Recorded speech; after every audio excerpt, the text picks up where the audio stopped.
The estate attorney set 2 stacks of paper on the conference table. He did it without saying a word. The first stack was thin, maybe 30 pages. The second stack was thick enough that it made a sound when it landed, a solid final kind of sound. The sound of documentation that has been assembled carefully over a long period of time by someone who understood exactly why it would matter.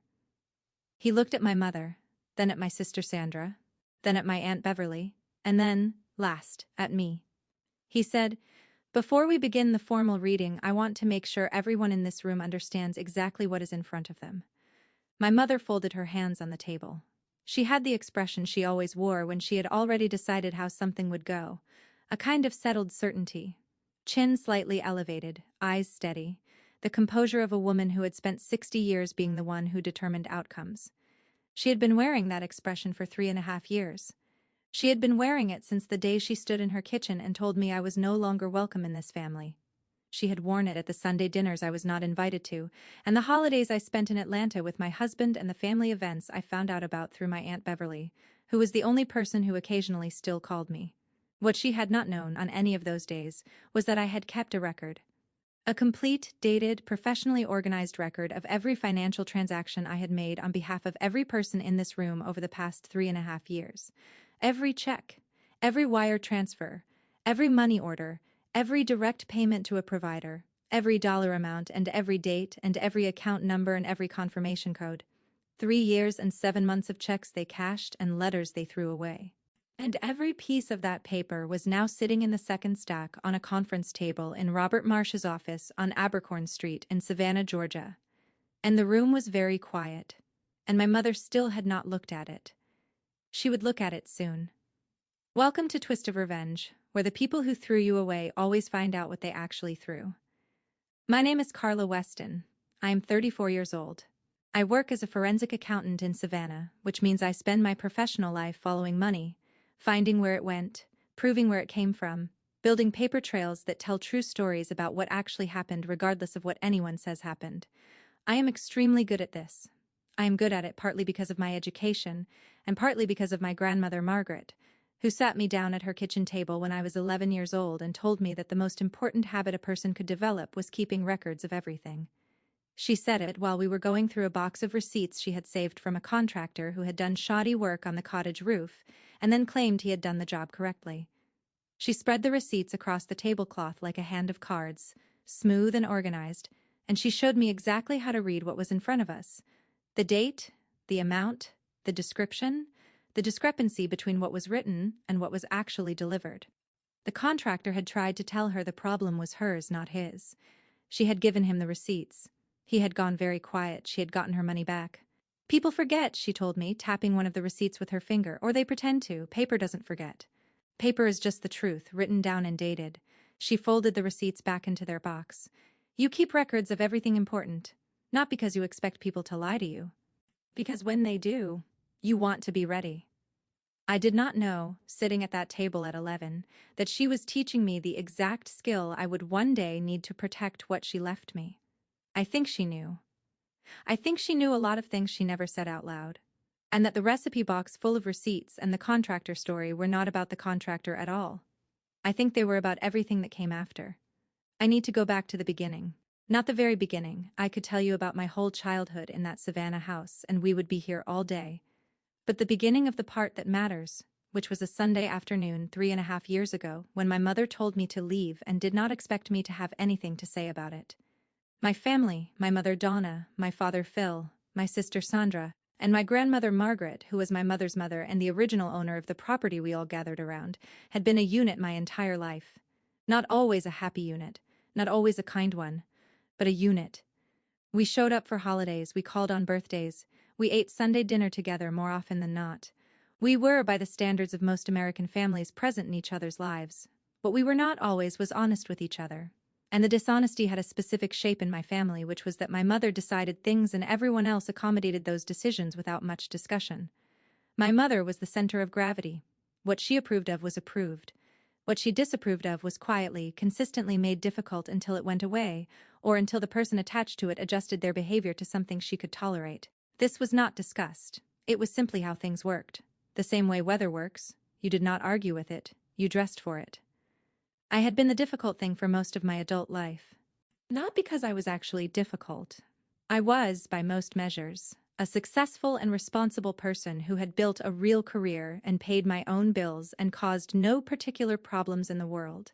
But because I had made choices my mother did not approve of and had refused, eventually, to apologize for them or to change them.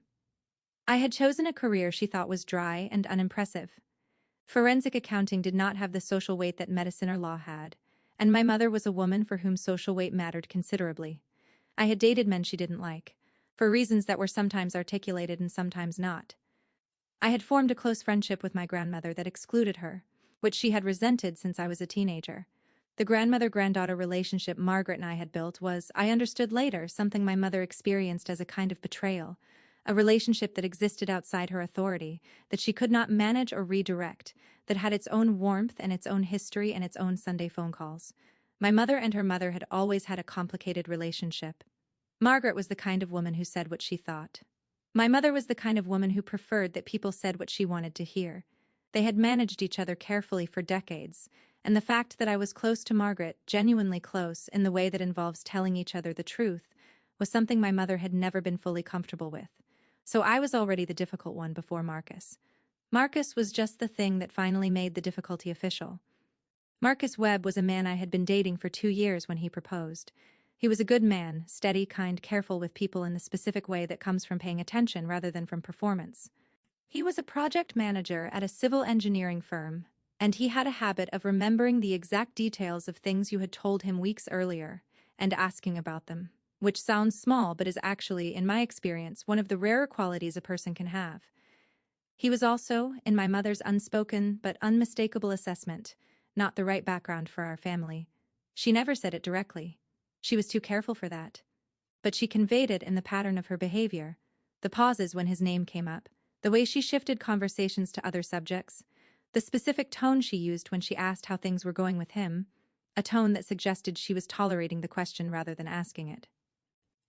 On a Thursday evening in October, in our apartment in Atlanta, with a ring he had spent 3 months selecting, and a speech he had clearly thought about but delivered imperfectly and warmly, the way real speeches go. I said yes before he finished. I called my mother that same night, from the kitchen while Marcus opened a bottle of wine, because I wanted her to know before anyone else and because I believed in the specific optimistic way I still believed things then, that she would hear the happiness in my voice and respond to it. The call lasted 4 minutes. She asked if I was certain. I said yes. She asked if I had thought about what this would mean for the family in the long term. I said I had thought about what it would mean for my life. She said those were not the same thing. I said I would let her process and that I hoped she would call me when she was ready. She did not call me back. The Sunday dinner 2 weeks later was the conversation we had been building toward for 2 years. Marcus and I arrived at the Savannah house at noon. The table was set. The food was ready. Everyone was present. And the temperature in that house was the specific cold that has been manufactured, rather than naturally occurring. The kind you feel immediately when you walk through the door. The kind that has been produced by a week of phone calls between the people who live there and maintained through breakfast, and will be maintained through dinner because the person who set the temperature has decided it is necessary. Dinner was quiet. My father asked Marcus several careful and entirely neutral questions about his work and his background, the questions of a man following instructions to be cordial without actually being warm. Sandra talked about her own life at length, which was what Sandra did at every gathering, and which on that particular Sunday felt more deliberate than usual. My mother was polite in the specific way that is indistinguishable from unfriendly if you know the difference. She did not compliment his cooking contribution. He had brought wine and a dessert, and she did not ask him a single question about himself, which for a woman who prided herself on her manners was itself a statement. My grandmother Margaret sat at the end of the table and watched everything the way she watched things when she was paying maximum attention, which looked from the outside like serenity and was actually something closer to assessment. After Marcus left, my mother asked me to stay. My father went to the den. Sandra went upstairs. My grandmother stayed at the table, which was her right since it was her house, and my mother was not comfortable with it, but she also was not in a position to ask her own mother to leave her own dining room. My mother sat across from me and said that she had concerns. Concerns about Marcus. Concerns about my judgment in the situation. Concerns about the direction my life was taking. She spoke in the careful, measured voice she used when she had rehearsed what she was going to say and was following the script. I listened. I asked her to be specific. She said he was not right for our family. I asked what that meant precisely. She said I knew what it meant. I said I genuinely did not, and I would appreciate it if she would say it clearly. She looked at me for a long moment. Then she said that some things did not need to be said plainly, that I was choosing to be difficult, and that if I was determined to move forward with this engagement, then I needed to understand that she could not support it, and that choices had consequences for the whole family. I had heard that sentence my entire life. Choices have consequences for the whole family. It was the sentence she had used to prevent my father from taking a job he wanted in another city. It was the sentence she had used when Sandra wanted to study art instead of business. It was the mechanism by which she kept everyone in the radius she had established and redirected anyone who tried to leave it. I said, Donna, her first name, the first time I had used it in 31 years. The silence that followed was very complete. My grandmother at the far end of the table made a small sound that might have been a breath or might have been something else. I said, I am 31 years old. I am engaged to a good man. I am not asking your permission and I am not interested in your conditions. If you would like to be part of my life as it actually is, I would genuinely welcome that. If you need it to be different than it is, I understand. But that is going to be your choice and not mine. A long time, then she said, if you leave tonight without agreeing to reconsider this engagement, I want you to understand that you are making a choice about this family. I said, I understand that you are making one too. I stood up. I walked to my grandmother. I hugged her and she held on for 3 seconds past the point where polite hugs end, and she said into my hair, You call me on Sundays. Same time as always. I said I would. I left. If you have ever walked out of a house knowing the door was closing behind you and feeling it and choosing it anyway, stay with me. Because what I built in the years that followed and what my grandmother built parallel to it is the reason that conference room existed. The weeks after that Sunday were the specific kind of silence that families deploy when they want you to feel the absence of them. No calls, no texts, no Sunday dinner invitations. The absence was total and it was designed to be felt, because a total absence is louder than an argument. An argument is something you can respond to. A silence just sits there. My father sent one message 3 days later. It said, Your mother is very hurt. I sat with that text for a while before I answered. Then I replied that I was sorry she was hurt and that I would be glad to hear from her whenever she was ready to talk. He did not respond again. I did not expect him to. My father was the kind of man who delivered messages but did not carry conversations, who showed up where he was told to show up and said what he was guided to say and returned to his den when the exchange was complete. Sandra called once in the second week. She said she thought I was being selfish. She said I needed to think about what I was doing to the family. I asked her what specifically I was doing. She said I was insisting on a relationship that was causing problems for everyone else. I said that the relationship causing problems was mine to keep, and that the problems would need to be resolved by the people who had them. She said I was impossible. She said she didn't know what else to say. I said she didn't need to say anything. If she didn't have anything useful to add, she hung up. Beverly called in week 3. Beverly was my mother's older sister, and the member of the family I had always been closest to after my grandmother. Beverly was the kind of person who stayed connected to everyone without taking sides, not because she lacked opinions, but because she understood that taking sides was a permanent choice and she preferred keeping her options open. She called me that third week and said simply, I'm sorry about how things went. I'm not calling to argue. I'm calling because I want you to know that I'm still here. That was the whole call. It was exactly the right call. I cried after I hung up. Not from sadness, exactly. From the specific relief of hearing a voice that did not require me to defend myself. The Sunday calls with my grandmother were the structure that got me through that first year. She called every Sunday at 11, the same time she had always called, the same time that had been our time since I was in college and we had established the habit.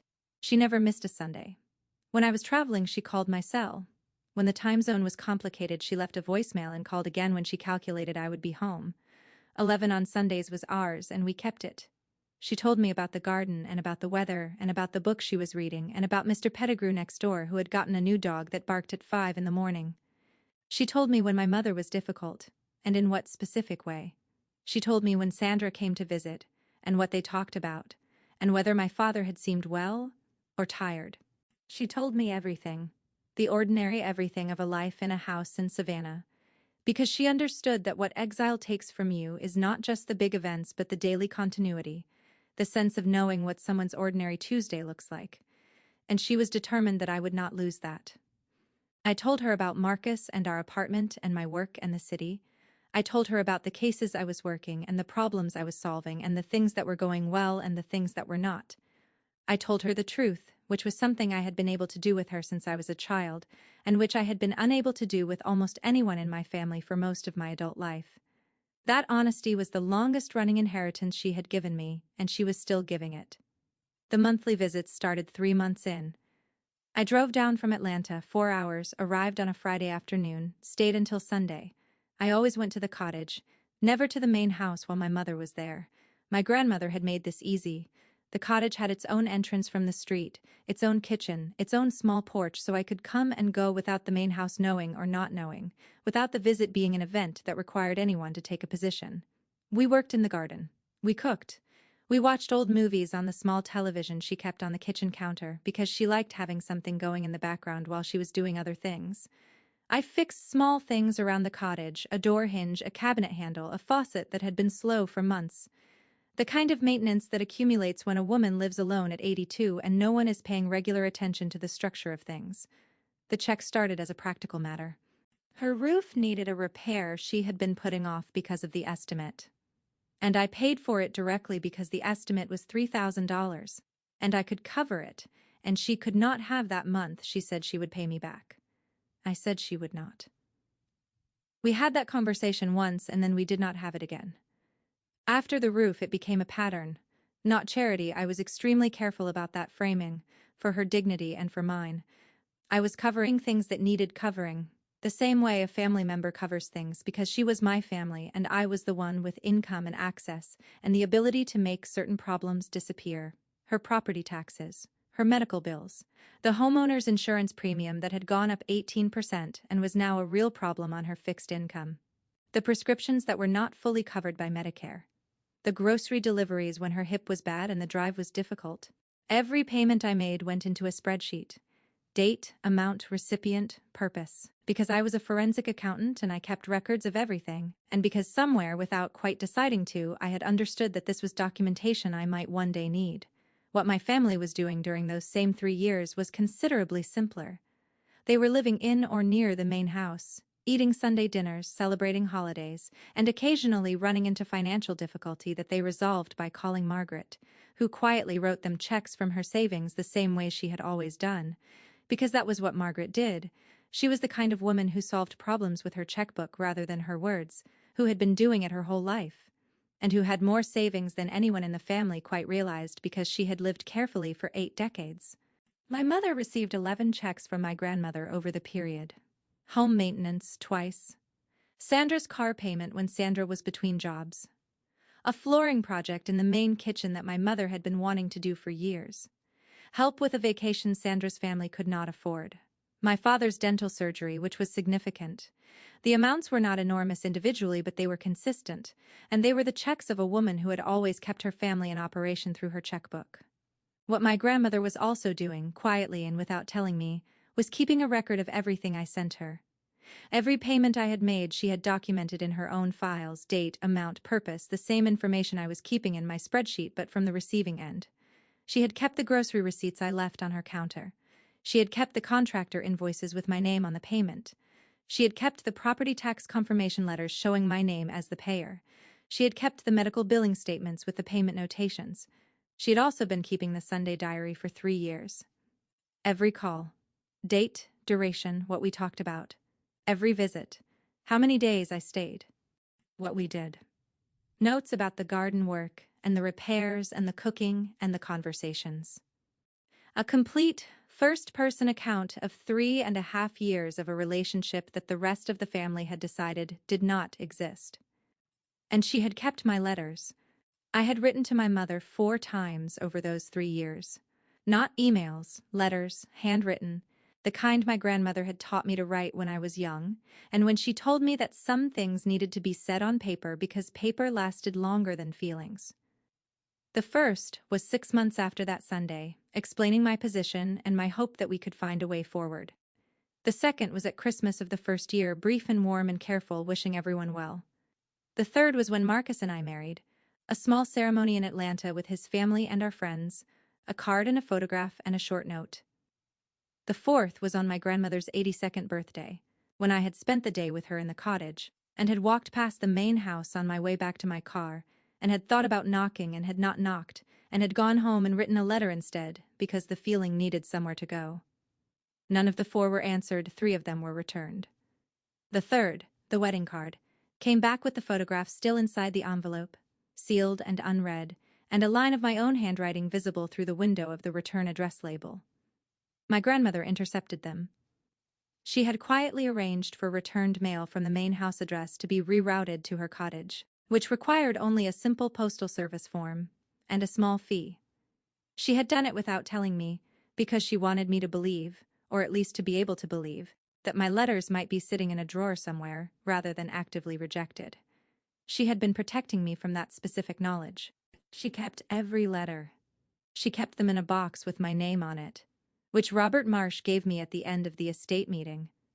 I did not open it in his office. I opened it in the cottage on a March afternoon, sitting alone at the kitchen table where I had sat for 3 years of Sundays, and I read 3 years of my own handwriting back to myself. Every true thing I had written. Every open door. Every version of, I am still here, I still love you. I would still like to find a way back. She had read all of them. She had kept all of them. And she had made sure I got them back. If you have ever written something true to someone and had it returned to you unopened, drop a comment. Because the letters are not the end of this story. They are the evidence that the story happened at all. If you have ever watched a family treat someone like an ATM while treating them like a stranger everywhere else, tell me in the comments. And if you're new here, subscribe. Because what happened when my grandmother died and the estate attorney opened his files is where everything that had been accumulating for 3 years finally arrived at the surface. My grandmother died in February. She died in her cottage, in her bed, at 83, with her garden half planned for spring and her tea on the nightstand and the Sunday diary on the side table. I got the call from Beverly at 6 in the morning. I was in my car by 6:15. I arrived in Savannah by 10. My mother was already at the main house when I arrived. She came to the door and looked at me with an expression I had not seen from her in 3 years. Not cold, exactly, but careful. Like she was deciding something. She said, "Carla." I said, "I know." I walked past her to the cottage. The funeral was 4 days later. I planned most of it, because Beverly was overwhelmed, and Sandra was useless in a crisis, and my father was the kind of man who needed to be told specifically what to do before he did anything. I arranged the flowers, gardenias, which were Margaret's favorite. I wrote the obituary. I called her friends, the ones whose numbers were in the diary by the phone. I picked the hymns. I stood at the door of the church and thanked people for coming, the same way I had thanked people at events for 20 years, because it was a thing I knew how to do and someone needed to do it. My mother watched me do all of this without saying very much. I think she was calculating. I think she was trying to figure out what my presence meant for the estate, and I think the calculation was making her nervous. And I think she was covering the nervousness with the same careful politeness she always used when she was uncertain. The meeting with the estate attorney, Robert Marsh, was scheduled for the Monday after the funeral. He had called me directly, which was the first signal that something was different, because estate attorneys typically call the executor, and I was not the executor. My mother was the executor. He had called me anyway, separately, and asked me to be present. I arrived at his office before anyone else. I was a forensic accountant. I knew what estate attorneys' offices look like. I knew what the stacks of paper on the conference table meant before he said a single word. He set the thin stack and the thick stack on the table. Then my mother arrived, then Sandra, then Beverly, and eventually my silent father. They sat down. He waited until everyone was settled. Then he said, "Before we discuss the terms of the will, I want to make sure everyone understands what documentation Margaret provided to this office over the past 3 years." He put his hand on the thick stack. "This is a record, assembled by Margaret herself, and supplemented by financial records she formally transferred to this office in October of last year, of every financial transaction involving her estate over a period of approximately 3.5 years. He looked around the table. "Every transaction, in and out," my mother frowned. "What does that have to do with the will?" he said. "Margaret was very specific that she wanted the people in this room to have access to this documentation before we discussed her wishes. She felt it was important context." He paused. I agreed with her. He began with the outgoing transactions. The checks my grandmother had written to my mother over 3.5 years, home repairs, Sandra's car payment when Sandra was between jobs, my father's dental work, a loan for Beverly's furnace that had never been repaid. Amounts, dates, check numbers. He read them without commentary. Then he turned to the incoming transactions. Every check I had written, every bill I had paid directly to a provider, every property tax payment, every medical bill, every grocery delivery documented with a receipt I had not known she was keeping, every repair I had covered, every month for 3 years and 7 months. The room went very quiet in the way a room goes quiet when the people in it are doing math they did not expect to do. He set the documentation down. He said, "Over the period in question, Carla contributed approximately $114,000 to Margaret's care, maintenance, and property costs." A pause. This was done without any formal agreement or expectation of repayment, and Margaret wished that to be clearly established before the terms of the will were read. Sandra said, "We didn't know she was doing that." He said, "I understand." My mother said nothing. Her hands were still folded on the table. But something in the way she was holding them had changed. He opened the will. My grandmother had left the cottage and its surrounding half-acre to me.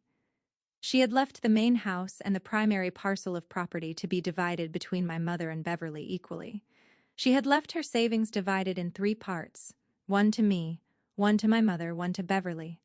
Sandra and my father received specific personal items she had designated for them. Everyone in the room received something, but the cottage was mine. The specific piece of land my grandfather had built for her, the space where she and I had spent 3 years of Sunday mornings and Wednesday afternoons and long spring weekends in the garden, that was mine. She had made it mine legally 18 months ago, when she quietly updated the will, and she had instructed Robert Marsh to make sure the financial documentation was available to explain why. My mother looked at the will for a long time. Then she looked at me. I thought she was going to argue. I had prepared for her to argue. I had my own copy of every bank record, every receipt, every payment confirmation, organized in a binder in my bag. Because I was a forensic accountant and I did not go into significant meetings without documentation, she did not argue. She said quietly, "You were there the whole time." I said, "Yes." She said, "We didn't know." I said, "You didn't ask." She was quiet for a long moment. Then she said something I had not expected and had not prepared for. She said, "She told me. Last fall when I visited, she told me you had been coming. She told me you had been taking care of things." She paused. I didn't know what to say, so the first didn't say anything. Another pause. "To her or to you?" I looked at her. The woman who had told me 3.5 years ago that my choices had consequences for the whole family. The woman who had not called. Whose letters, my letters, had come back to me, some of them unopened, none of them responded to, 3 of them returned with my own handwriting visible through the envelope window. The checks she had cashed, the letters she had kept. "I know," I said, "because what else was there?" Sandra asked if the will could be contested. Robert Marsh said she was welcome to consult her own attorney. He said it in a tone that made clear he did not think it would go well. Sandra did not ask again. My father said, "Your grandmother loved you very much." He said it looking at the table. It was the most he had said in the entire meeting. I believed it was true. I also knew it was the closest he was able to get to saying that he had loved me very much too, in his own insufficient way, and that he had let things go in a direction he had not had the courage to prevent. Some men are like that. You love them, and you grieve what they couldn't give you, and you move forward. If you have ever had someone show up for you in the way my grandmother showed up for me, not loudly, not dramatically, just consistently, Sunday after Sunday, year after year, with the specific grace of a person who decides you are worth keeping, drop a comment. I want to know you are out there. The cottage is mine. I went there the afternoon after the estate meeting, while my mother and Beverly were in the main house doing whatever needed doing in the way of a household settling into the reality of an estate. I let myself in with the key I had always had. I walked through every room slowly. The kitchen where we had drunk coffee, the small sitting room where she kept her books in the specific order she had put them in 40 years ago and maintained against all organizational logic since, the bedroom where she had made her last phone call to me on a Sunday, the phone plugged in beside the bed, the diary on the nightstand with its last entry. The garden was there, winter bare but not neglected. She had planned it out on graph paper, I found the plans on the kitchen counter, weighted down with her garden scissors the way she always left things she wanted to remember. She had circled the gardenias. She had noted the tomato varieties she wanted to try. She had marked a section along the back fence with a question mark and the word rosemary, which she had been trying to source in a specific variety for 2 years and had not yet found. I sat in the kitchen for a long time with the garden plans in my hands. I thought about my grandfather building this cottage. I thought about my grandmother living in it for 30 years. I thought about 3 years of Sunday phone calls and what they had been for both of us, the thread that kept us connected across a distance that other people had tried to make permanent. Marcus came with me the following weekend, and the weekend after, and the one after that. We turned the soil in March when the ground was ready and we planted everything on the plans. The gardenias went in along the porch edge, the way she had marked them. The tomatoes went in the raised bed she had built herself 15 years ago. And the rosemary, which I had found online after 2 hours of searching, the specific cultivar she had noted, shipped from a specialty nursery in Oregon, went in along the back fence, exactly where the question mark was. I want to tell you that it grew. It took. By the second spring it was thick and fragrant and established. The kind of planting that looks like it has always been there, the kind that will still be there when whoever comes after us is doing whatever they will do. I bring Marcus there most months. We have kept the cottage exactly as it was, mostly. The books are still in their order. The garden scissors are still on the counter. The Sunday phone sits on its table beside the diary, which I have read 3 times and will probably read again. My grandmother spent 3.5 years teaching me, one Sunday at a time, that presence does not require permission, that you can show up for people who have told you to leave, that love does not dissolve because someone decides not to acknowledge it, that paper keeps records of things that people prefer to forget. She was right about all of it. She was right about most things. The relationship with my mother is not repaired. I want to be honest about that. Because this is not the kind of story that ends with a dramatic reconciliation scene and everyone hugging in a kitchen with music swelling. It is the kind of story that ends with something slower and more uncertain. She has called me 4 times since the estate meeting. The first call was practical, estate paperwork she needed my signature on. The second was the one where she said she was sorry. She said it clearly, without qualifiers, in the specific voice of someone who has rehearsed something long enough to get it right. I said I heard her. I said I believed her. I did not say it was okay because it was not entirely okay, but I said I heard her and I believed her, and that is what I could give her honestly. The third call was almost ordinary. She asked how Marcus was. She asked about my work. She mentioned a repair the main house needed. It lasted 20 minutes.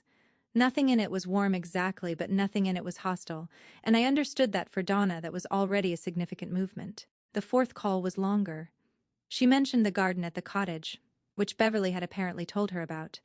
She said she heard it looked good. I said it did. She said Margaret would have liked that. I said I thought so too. She was quiet for a moment. Then she said she had been going through some old boxes and had found a photograph of me and Margaret in the cottage garden when I was about 8, and that she wanted to know if I would like a copy. I said yes. She said she would mail it. It arrived the following week. A square photograph, slightly faded at the edges, my grandmother and I in the garden with the sun behind us, both of us squinting a little and both of us smiling in the real way rather than the camera way. Margaret had her hand on my shoulder. I looked about 8, maybe 9. I have put the photograph on the cottage kitchen windowsill. Sandra has not called. I did not expect her to. Beverly and I have lunch when I come to Savannah, which is most months now. She said once, over soup, that she had always known I was still around even when nobody was saying so. I asked how she knew. She said, because the gutters on the cottage got fixed and Margaret couldn't have paid for that herself and nobody asked me for money. I laughed. She laughed. It was a good lunch. We have had several more since. My father came to the cottage once in April, on a Saturday, alone. He knocked on the door and stood there when I opened it with his hands in his pockets the way he stood when he did not know what to do with himself. He said he wanted to see how the garden was coming along. I let him in. We walked through it. He asked what the plants along the back fence were. I said rosemary, the variety she had been looking for. He nodded. He did not say much else, but he stayed for 40 minutes, which for my father in a situation he had not caused and could not fix was longer than I expected. When he left, he said, "It looks good, Carla." I said thank you. He went to his car and drove back to the main house. I stood at the cottage door and watched him go and thought about what it took for him to get himself there, and I decided it was something. Marcus and I are building something in that cottage. Not moving there permanently, we have our lives in Atlanta, but keeping it. Making it ours and Margaret's at the same time.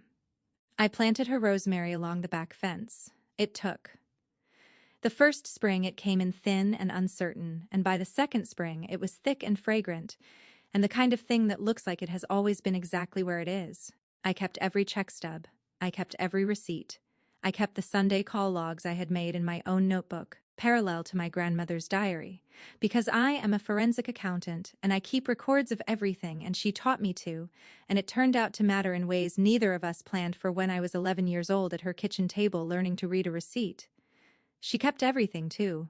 The letters I sent, even the ones my mother returned to me. She had asked the postal service to reroute anything returned from the main house to the cottage address, quietly, without telling anyone, so that the letters my mother threw back arrived at my grandmother's door instead of mine. She read everyone. She filed everyone. She left them in a box with my name on it that Robert Marsh gave me after the meeting. I read them in the cottage on a March afternoon with the windows open and the smell of the garden coming through and Marcus making coffee in the small kitchen. 3 years of letters I had written not knowing if they were being read. Every one of them read. Every one of them kept. By the person who mattered. My family threw away every letter I sent. My grandmother kept every one. My family cashed every check I wrote. My grandmother documented every one. She knew exactly what had happened and exactly what the truth was. And she made sure that in the end the paper said so. Numbers don't lie. Paper doesn't forget. She taught me that when I was 11. She proved it at 83. If your family has ever tried to erase you while using what you gave them, comment they kept every check so I know you are out there. And if this story made you think about someone who kept something of yours when nobody else was paying attention, maybe this week is the right time to call them. The Sunday calls were the whole story. Everything else was just the proof. Subscribe to Twist of Revenge. I will see you in the next one.